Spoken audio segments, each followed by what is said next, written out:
जय जय सदाराम। मैं हूं तपेश जैन और हम लोग सद्दानी दरबार में हैं। मेरे साथ में देख रहे हैं कि प्रवचन करती हैं संस्कृति जी हमारे साथ में हैं। और कितने साल से प्रवचन कर रहे हैं संस्कृति जी आप? मुझे अभी 4 ईयर हुए हैं भगवान की कथा करते हुए। कहाँ से हैं? और हम वृंदावन में अध्ययन किया है हमने, और माता पिता भी भगवान की कथा में लगे रहते थे, तो उनके घर में जो वाइब्रेशन होता है, वातावरण होता है, उसी से हमें संस्कार प्राप्त हुए। और गॉड गिफ्ट है भगवान का, जो हम भगवान की कथा बोलते हैं। कहाँ के रहने वाले हैं? हम झांसी में रहते हैं, वहाँ निवास है हमारा। झांसी के रहने वाले हैं, उत्तर प्रदेश के।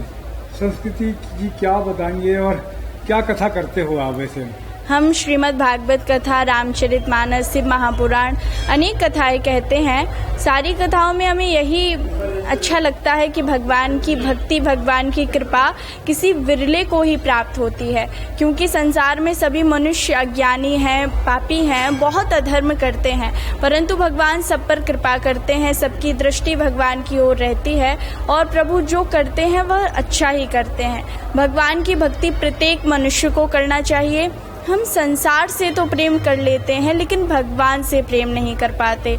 भक्ति हमें अवश्य करनी चाहिए, क्योंकि भक्ति में इतनी शक्ति होती है कि जब वह जल में प्रवेश करती है तो चरणामृत बन जाती है, जब वह भोजन में प्रवेश करती है तो प्रसाद बन जाती है, जब वह कीर्तन में प्रवेश करती है तो संगीत बन जाती है, और जब वह यात्रा में प्रवेश करती है तो तीर्थ यात्रा बन जाती है। और भगवान की भक्ति जब हमारे हृदय में प्रवेश करती है तो साक्षात भगवान का निवास बन जाती है। इसीलिए भगवान की भक्ति, प्रेम और विश्वास, समर्पण अवश्य करते रहिए।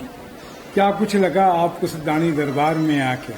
मुझे यहाँ पे बहुत अच्छा लगा, क्योंकि मैं यहाँ पे फर्स्ट टाइम आई हूँ और इतना आनंद आया, इतना अच्छा लगा। यहाँ का वातावरण, यहाँ का आशीर्वचन सद्दानी दरबार में बहुत अच्छा लगा।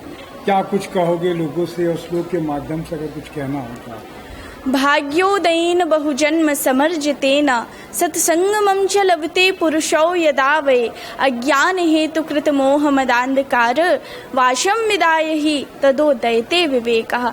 जब हमारे अनेक जन्मों के भाग्य पुण्य उदय होते हैं, तब ही हमें ऐसे संतों का सानिध्य प्राप्त होता है, संतों का दरबार प्राप्त होता है और संतों का आशीर्वचन मिलता है। हमारे भी बहुत जन्मों के पुण्य उदय हुए होंगे, तभी हम सद्दानी दरबार में आने का हमें सौभाग्य प्राप्त हुआ। आपने समय दिया। संस्कृति जी गुरु माता के जैसे दर्जा हो जाता है जब प्रवचन करने लगते हैं, उस व्यास गद्दी में जब बैठते हैं तो हम लोग चरणों में आ जाते हैं। आपका आशीर्वचन हम सब के साथ में रहे। मैं तपेश जैन नरेंद्र ठाकुर के साथ में। जय जोहार, जय छत्तीसगढ़, जय सदाराम।